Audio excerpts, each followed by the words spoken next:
안녕하세요. 굿아이프입니다. 네, 오늘은 지지난 시간에 다루었던 암기의 본질이란 영상에서 제가 암기에 관한 구체적인 그러한 방법들에 대해서는 너무 길어질 것 같아서 다른 영상으로 다시 소개해 드리겠다고 말씀을 드렸었는데요.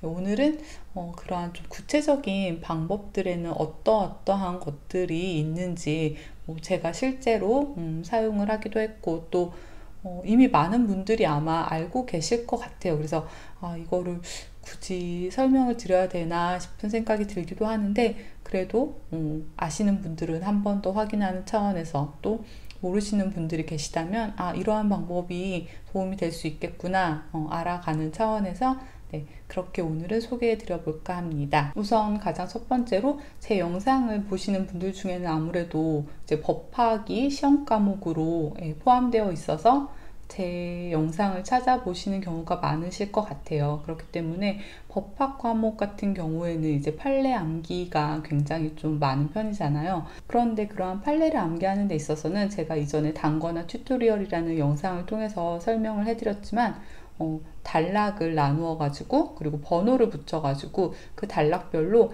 핵심 키워드를 잡고 그 키워드 위주로 암기를 해 나가시는 게 가장 많이들 쓰는 방법이고 그리고 그게 가장 쉽고 오래 기억을 가져갈 수 있는 방법이기도 해요. 그래서 제가 예전에 단거나 튜토리얼한 영상에서 보여드렸던 그 예시를 가지고 한번 설명을 드려볼게요. 이전에도 말씀드렸지만 지금 보시고 계신 거는 그냥 제가 가상으로 만든 박쥐의 법적 성질에 관한 학설과 판례의 내용을 예시로 보여드리는 거고요. 이와 관련한 핵심 판례 내용을 읽어보면은 박쥐는 비록 그 생김새, 즉 날카로운 이빨을 지니고 있고 크고 세모난 형태의 귀를 가지고 있다는 점에서 쥐와 외견상 유사성이 있다고는 하나 보시면 이제 이 부분에서 내용이 일단락 되잖아요. 그렇기 때문에 이제 여기까지 번호 1번을 해주시고 또 그 다음을 읽어보면은 날개를 가지고 비행이 가능하다는 특징적 차이로 인해 쥐의 일종으로는 볼 수 없다 할 것이고 이 부분에서 또 하나의 내용이 흐름이 끊기는 것을 파악하실 수 있어요.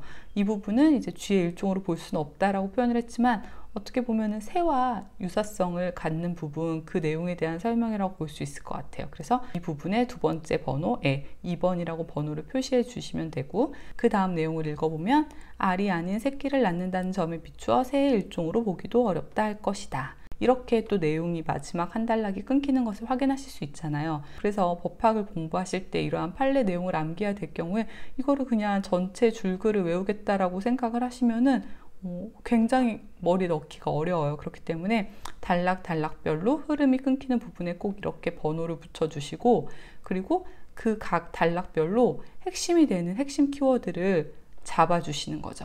그렇게 하시면은 그 핵심 키워드를 외우시고 그 핵심 키워드를 확장시켜 가지고 이제 본인이 객관식이다 그러면 사실 핵심 키워드만 외워주시는 걸로 충분하고 주관식 같은 경우에는 그 핵심 키워드를 본인이 확장시켜서 서술을 해주시면은 답안지 현출이 가능하시게 되는 그런 방법이 될 수 있어요. 그래서 사실 판례 내용이 이거를 전체를 외우겠다고 생각을 하면은 굉장히 좀 막막하고 되게 암기 부담이 크게 느껴지실 테지만 그거를 그냥 이렇게 1번, 2번, 3번으로 나누어 가지고 그 각 번호의 핵심 내용을 기억을 하시고 왜 그러한 내용들이 나오게 되었는지 그 연유를 파악해 보시면은 굉장히 쉽게 이 판례 내용을 외우실 수 있게 돼요. 그래서 이러한 법학 과목의 판례의 내용을 암기하실 때에는 제가 지금 이렇게 말씀드린 단락별 나누어서 번호 붙이기 그리고 각 단락별로 핵심 키워드 잡아주기 그 두 가지를 꼭 기억해 주셨으면 좋겠어요. 저 같은 경우 이제 시험 과목이 전부 법학 과목으로만 이루어져 있었기 때문에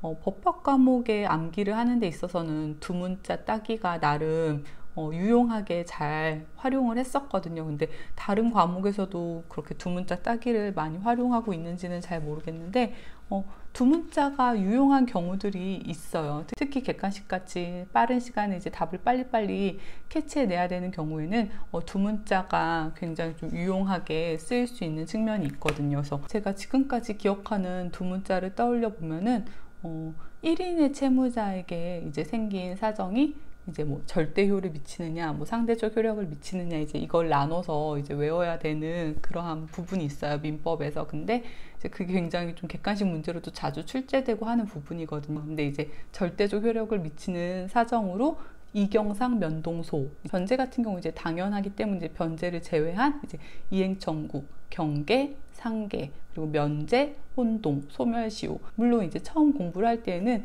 이게 왜 변제처럼 절대적인 효력을 미치는지 그러한 부분들을 먼저 머리로 이해를 하려고 해요. 하지만 객관식 문제를 풀어낼 때에는 빠른 시간에 이제 답을 캐치해낼 수 있는 일종의 좀 체크리스트 같은 그런 게 필요하거든요. 그래서 이제 이경상 면동소 이제 이 두 문자를 따가지고 외워두시면은 생각보다 좀 빠른 시간 내에 답을 찾아낼 수 있는 일종의 팁이 될 수 있거든요. 그렇기 때문에 이제 필요한 부분에 있어서는 좀 굉장히 좀 유명한 두 문자들 같은 경우에는 그러한 두 문자도 외워두시면은 도움 받으실 수 있어요. 이러한 두 문자는 사실 뭐 다른 거 암기할 때에도 도움이 되는 경우도 있어요. 특히 두 문자로 만들어둔 내용이 뭔가 말이 안 되는 듯 하면서 말이 되는 내용일 경우에 더 도움이 많이 되거든요. 이제 제가 지난 시간에 보여드린 그 표 만들어가지고 이제 암기하는 그 영상에서도 확인하실 수 있는데요. 국가직 7급 외무영사직 같은 경우에는 외국어를 6가지 중에 하나를 선택해서 시험 과목으로 하고 있어요. 근데 중국어, 일본어,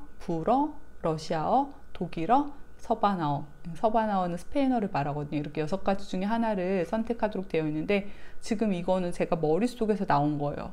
이걸 어떻게 끄집어냈냐 하면은 저는 이거를 중1 불러 독서 이렇게 외웠어요. 스페인어를 이제 서바나어라고도 부르거든요. 이제 제가 대원외고 다닐 때 스페인어를 전공했는데 이제 서바나어과라고도 불렀거든요. 그래서 스페인어를 서로 바꿔가지고 중1 불러 독서로 바꿔준 거예요. 그리고 이게 저 나름의 말을 만들어 둔 거거든요. 중국하고 일본을 불러가지고 독서 좀 해 이런 식으로 그렇게 말이 되게 제가 스페인어를 서바나어에 서로 바꾸고 그리고 순서를 바꿔가지고 어느 정도 이제 연상이 될 수 있는 내용을 만들어 둔 거죠. 이럴 경우에는 두 문자 따기가 말이 되기 때문에 조금 더 오래 기억을 가져갈 수 있는 효과적인 암기법이 될 수 있다는 거 알아두셨으면 좋겠습니다. 세 번째는 자기에게 익숙한 것과 연관을 시켜가지고 암기를 해주시는 게 굉장히 좋아요. 제가 암기와 관련된 영상을 얘기하면서 계속 말씀드리는 게 자기만의 암기법이어야 한다고 말씀을 드리잖아요. 그거는 결국 자기에게 익숙한 것들과 연관을 시키는 것이 굉장히 기억을 오래 가져갈 수 있는 그러한 비법이 될 수 있다는 거거든요. 자기에게 익숙하고 자기가 잘 아는 것이 무엇인가는 사람마다 굉장히 달라질 수 있는 부분이기 때문에 이거는 꼭 이거와 연관시키세요 라고 제가 말씀을 드릴 수는 없어요.